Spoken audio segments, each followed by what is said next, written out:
दोस्तों second exam के लिए गणित विषय के जो मोस्ट इम्पोर्टेंट क्वेश्चन है वो आज आपको मैं बता रहा हूँ। ये चैप्टर फर्स्ट है। सबसे पहले हम चैप्टर फर्स्ट कंप्लीट करेंगे, उसके बाद चैप्टर सेकंड और बाकी के चैप्टर भी हम कंप्लीट करेंगे। यहाँ पर आप लास्ट तक इस वीडियो को देखिएगा ताकि आप सभी बच्चों की पूरी प्रॉपर हेल्प हो जाए और आप परीक्षा में पास हो जाओ। पहला जो चैप्टर है दोस्तों, इसका नाम है वास्तविक संख्याएँ, और वास्तविक संख्या से रिलेटेड मोस्ट इंपॉर्टेंट चीज़ें मैं आपको बता रहा हूँ, आप ध्यान रखिएगा। यदि आपको ये पूरा PDF चाहिए या फिर आपको नोट्स चाहिए तो इसके लिए आपको मेंस एजुकेशन ऐप डाउनलोड कर लेना है। लिंक मैंने डिस्क्रिप्शन में दे दी है। वहाँ पर 10th क्लास की मेंबरशिप दे रखी है जिसमें 6 सब्जेक्ट के नोट्स मैंने प्रोवाइड करवा दिए हैं और वीडियो सॉल्यूशन भी हमने इंपॉर्टेंट क्वेश्चन पेपर्स के वहाँ पर दे रखे हैं। तो ऐप को डाउनलोड जरूर करिएगा सभी बच्चे। देखिएगा वास्तविक संख्याओं में सबसे पहले याद रखने वाली इंपॉर्टेंट चीज़ें देखिएगा। प्रत्येक भाज्य संख्या को एक अद्वितीय रूप से अभाज्य संख्याओं के गुणनफल के रूप में व्यक्त किया जा सकता है। ये अंकगणित की आधारभूत प्रमेय है। एक बात आप सभी स्टूडेंट्स यहाँ से लेकर यहाँ तक इसको याद रखना, प्रत्येक जो भाज्य संख्या होती है उसको अद्वितीय रूप से अभाज्य संख्याओं के गुणनफल के रूप में व्यक्त किया जाता है। ये एक बात याद रखना, ये शर्त है। इसके बाद में नेक्स्ट देखिएगा, किसी भी प्राकृत संख्या को उसके अभाज्य गुणनखंडों में के एक गुणनफल के रूप में लिखा जा सकता है, जैसे कि 2 बराबर 2, 4 बराबर 2 इंटू 2। ठीक है, इसी प्रकार से अगर मान लीजिए 253 आता है तो इसमें 11 इंटू 23। ठीक है, इस प्रकार से गुणनखंडों के रूप में व्यक्त किया जाता है। इसके बाद में नेक्स्ट आप देखिएगा, यहाँ पर अगला है, एक प्राकृत संख्या का अभाज्य गुणनखंड उसके गुणनखंडों के क्रम को जोड़ते हुए अद्वितीय होता है। ठीक, और इसके बाद में ये देखिएगा, कार्ल फ्रेडरिक गॉस को गणितज्ञों का राजकुमार कहा जाता है।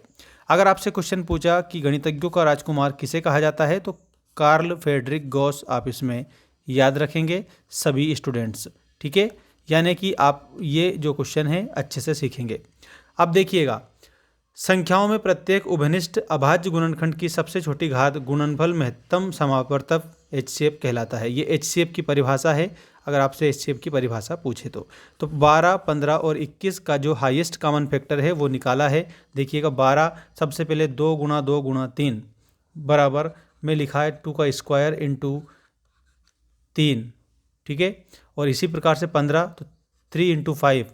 तो इसको कैसे व्यक्त करा उन्होंने, 3 एकम 3 और उसके बाद में 5 एकम 5, तो 5 3 15 इस तरीके से निकल कर आता है।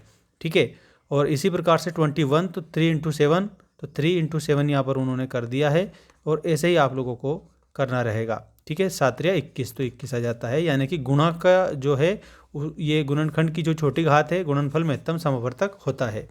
तो अगर आपसे पूछा 12, 15 और 21 का महत्तम समवर्तक क्या है, तो महत्तम समवर्तक क्या होगा, तो यहाँ पर आप सभी बच्चे याद रखना 3 होगा, क्योंकि यहाँ पर देख सकते हो आप, इसमें भी यहाँ 3 है, इसमें भी 3 है, इसमें भी 3 है। तो यहाँ पर आप लोगों को ऐसे कंप्लीट करना है जैसा कि आपको बताया गया है, मतलब गुणा करके।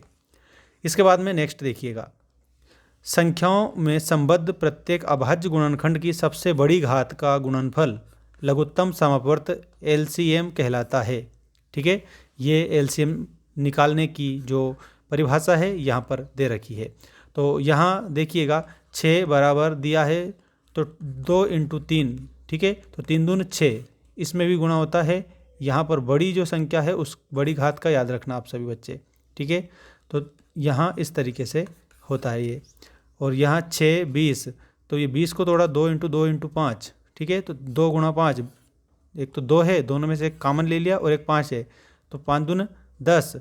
ठीक है, और यहाँ पर इसकी घात है तो 10 दूना 20 इस तरीके से बन जाता है। तो ये इसकी घात है, इसकी घात है, इसका मतलब क्या है, इसका मतलब ये है कि 2 गुणा में लिखा हुआ है। ठीक है, इस तरीके से लिखा हुआ है वो, तो 2 दून 4 ऐसे भी आप कर सकते हो, है ना, और 4 5 20, तो ये 20 आ जाएगा, 5 चूके 20 ऐसे भी कर सकते हो। तो कुल मिलाकर यहाँ पर एक बात याद रखना, संख्याओं में जो संबद्ध प्रत्येक अभाज्य गुणनखंड की जो सबसे बड़ी घात होती है उसका गुणनफल लघुत्तम समवर्तक कहलाता है। ठीक है, तो लघुत्तम समवर्तक इस प्रकार से निकल कर आएगा इनका, तो कितना बनेगा, 60 बनेगा, ऐसे याद रखना। अब नेक्स्ट देखिएगा, यहाँ पर देखो मोस्ट चीज़ें बता रहा हूँ यहाँ पर आप सभी बच्चों को।